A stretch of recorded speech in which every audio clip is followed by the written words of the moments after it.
Pero la ignorancia de la clase política y de los profesores universitarios y de la prensa es tan grande que ni siquiera saben por qué se suprimió el mandato imperativo. Antes era la regla. ¿Por qué? Pues lo voy a decir muy sencillamente. Fue en la Revolución Francesa.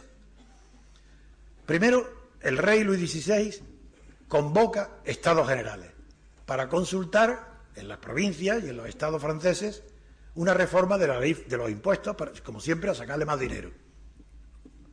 Bien.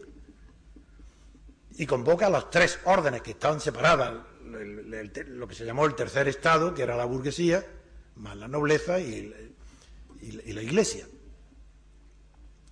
La burguesía, para ser elegido a Versalles, que fue la cita, tenía que ir a Versalles, cada pueblo, cada distrito, cada ciudad redactó lo que querían pedir, que se llama cahier de doléances o cuaderno de quejas. Y los elegidos estaban imperativamente obligados a cumplir ese cahier que llevaban a la reunión. Se armó tal lío que conocéis, que los aristócratas y la iglesia no quisieron reunirse con el tercer estado, sino como antiguamente, donde cada orden tenía un voto. Y claro, serían 2 contra 1. Entonces el tercer estado se sublevó, y ahí empieza la revolución, y se declara él solo, a sí mismo, Asamblea Nacional, diciendo que mientras no vengan a esa asamblea los militares, el ejército, y la nobleza y la iglesia, pues que ellos no asisten a ninguna reunión. Y, como es natural, las órdenes superiores no le hacen caso, no lo obedecen. ¿Y sabéis lo que hizo esta asamblea? Un curita que había hecho, el abate Sieyes, que había hecho un opúsculo pequeño sobre el tercer estado, no se le ocurre, porque cuando se deciden el tercer estado él solo transformarse en Asamblea Nacional, Mirabeau protesta, dice, no podemos aspirar a ser nacional si no están aquí la iglesia ni la nobleza. Y entonces fue Sieyes que hizo un discurso muy bueno, diciendo, nosotros somos representantes de la nación y invitamos que ellos vengan. Como no vienen, el propio Sieyes hace un decreto que lo aprueba la Asamblea y que nadie lo conoce, ni los historiadores se enseñan en la universidad. ¿Sabéis lo que el decreto de la Asamblea hace? Dice, si no viene a reunirse con nosotros los dos, la iglesia y la nobleza, aceptando someterse al voto de la mayoría, contando el voto por cabezas y no por órdenes, donde claro ganaba el tercer estado, la burguesía, declaramos la abstención fiscal en un decreto a los franceses que no pagaran impuestos. Corrieron como locos el rey y el ejército y tal, inmediatamente acudieron a la asamblea. Quiero decir que esta abstención no la excluimos de nuestra acción por reconquistar la libertad. Vamos a empezar con la abstención electoral.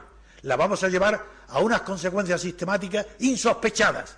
Vamos a crear el centro de referencia para que nadie diga abstención y para qué y qué hacemos después. Después, ya el movimiento que va a predicar y va a soportar toda la campaña por la abstención sabrá que si esa abstención triunfa no tiene más remedio que abrirse una crisis política tan importante o más que la que se produjo a la muerte de Franco. Y tendrán que haber elecciones constituyentes, libertad constituyente. Y damos la oportunidad, porque somos libres, sabemos lo que es la libertad, damos la oportunidad, aceptamos y pedimos que los monárquicos y los oligarcas presenten su alternativa a la forma de Estado, que nosotros sabemos la que queremos, la alternativa, la república, de que cuando se suprime el mandato imperativo es porque esa asamblea revolucionaria del abate Sieyes y de Mirabeau se encuentra que les cahiers de doléances, los cuadernos de quejas, no les sirven para la revolución que acaban de hacer, porque no estaban autorizados para ello. Entonces hay que decir, oye, un momento, tenemos que prescindir del mandato imperativo,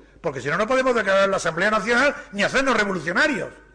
Ese fue el origen de la supresión del mandato imperativo. ¿Y qué ha pasado? Que se han apoderado de ese origen los partidos políticos. Y todas las constituciones europeas prohíben el mandato imperativo. Pero, un momento, ¿os dais cuenta de lo que estáis haciendo? Como diría el chiquito de la calzada, ¿os dais cuenta? Si quitan el mandato imperativo, como dice la Constitución española, prohibido el mandato imperativo, quiere decir que el diputado no puede actuar más que en conciencia.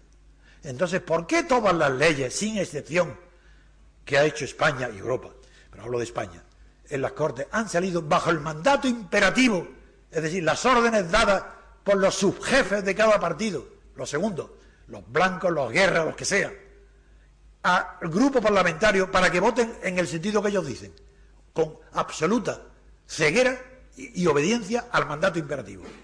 Pero como hay una disposición en la Constitución que dice que todas las leyes que sean votadas en contra de esta Constitución son nulas de pleno derecho, y como esa Constitución prohíbe el mandato imperativo, quiere decir que no hay una sola ley, desde que está el príncipe, y yo lo llamo príncipe porque era mi costumbre, Juan Carlos, el rey actual, ya era mi costumbre que yo lo conocí cuando era un príncipe, cuando sabía lo que era, cuando sabía su grado de inteligencia. Porque lo traté, hablo de algo que tengo experiencia, yo no hablo de aquello que no sepa.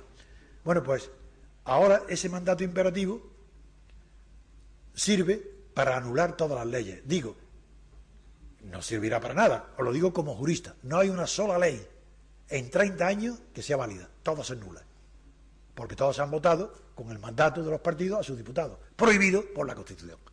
Ese es otro más de, lo mismo diría mil y mil casos, todo lo que se sabe, todo lo que oí, todo lo que leí en la prensa, os lo digo, es falso.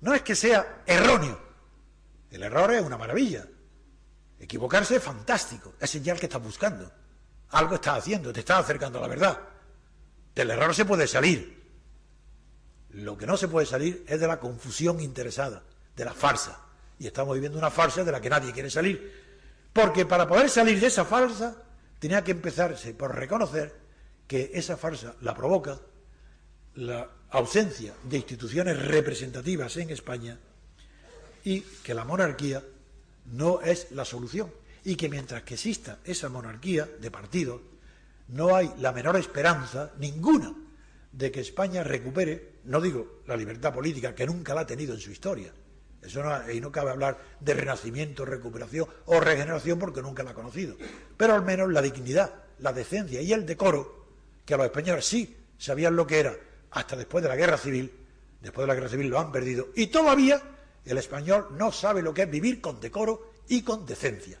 Sí, en su vida privada son, pero en la vida pública todo el que vota es un cómplice, pero un cómplice tan culpable como el que se presenta candidato a una farsa, a un engaño, a una mentira, y no saben que eso es ignominioso, no solo para él, sino también para los demás.